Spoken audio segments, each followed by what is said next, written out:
भारत में एक बार फिर से कोरोना वायरस के मामले तेजी से बढ़ रहे हैं। देश में एक्टिव केसों की संख्या तिगुनी हो गई है और अभी तक कुल मृतकों की संख्या में भी लगातार इजाफा हो रहा है। हालात ये हो गए हैं कि फिर से हर दिन नए मामले सामने आ रहे हैं, जिससे लोगों की चिंता बढ़ गई है। लोगों में दहशत है, उनमें डर है और फिर से साल 2020 में फैले कोरोना की वो खौफनाक तस्वीरें जहन में आ रही है। ऐसा इसलिए क्योंकि तेजी से बढ़ते संक्रमण ने लोगों को भयावह कोरोना काल की याद दिला दी है। वैसे तो कोविड के नए नए वेरिएंट एक के बाद एक सामने आते रहे हैं, लेकिन एक बार फिर से जो नया वेरिएंट सामने आया है उसके बाद दहशत है।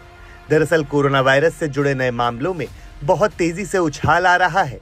जो एक्टिव मामले 22 मई तक सिर्फ 257 थे, वे बढ़कर 26 मई तक 1010 हो गए और फिर अब तक तीन गुना से ज्यादा बढ़कर 4000 हो गए। कुछ राज्यों में तो कोरोना के मामलों में बहुत तेजी से बढ़ोतरी हो रही है, जिससे अस्पतालों में लंबी लंबी कतारें लग रही हैं। आइए बताते हैं किन राज्यों पर कोरोना का सबसे ज्यादा प्रकोप देखने को मिल रहा है। किन राज्यों में कोरोना के सबसे ज्यादा मामले मिले? केरल, महाराष्ट्र, दिल्ली, गुजरात, तमिलनाडु।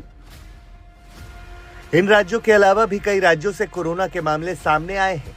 जानिए किस किस राज्य में रिपोर्ट किए गए कोरोना वायरस के मामले। इन राज्यों में रिपोर्ट किया गया कोरोना वायरस: कर्नाटक, पुडुचेरी, गुजरात, राजस्थान, हरियाणा, पश्चिम बंगाल, उत्तर प्रदेश, सिक्किम। बढ़ते मामलों को देखते हुए हेल्थ एजेंसियां अलर्ट पर आ गई हैं, जिसके कारण स्थानीय अधिकारियों को निगरानी बढ़ाने और एहतियातन उपाय लागू करने की सलाह दे दी गई है। हालात को देखते हुए एहतियातन बरतना बेहद जरूरी है। आइए बताते हैं कि कैसे बरत सकते हैं सावधानी। क्या सावधानी बरतनी होगी? हाथ बार बार धोना, सैनिटाइजर का इस्तेमाल, सोशल डिस्टेंसिंग, मास्क पहनना। बढ़ते मामलों के बावजूद स्वास्थ्य अधिकारियों ने पैनिक न होने की गुजारिश की है। साथ ही बढ़ते कोरोना के मामलों पर हेल्थ एक्सपर्ट्स का कहना है कि ये जो कोविड-19 वायरस है, ये अब हमारे साथ रहेगा, इसलिए सावधानी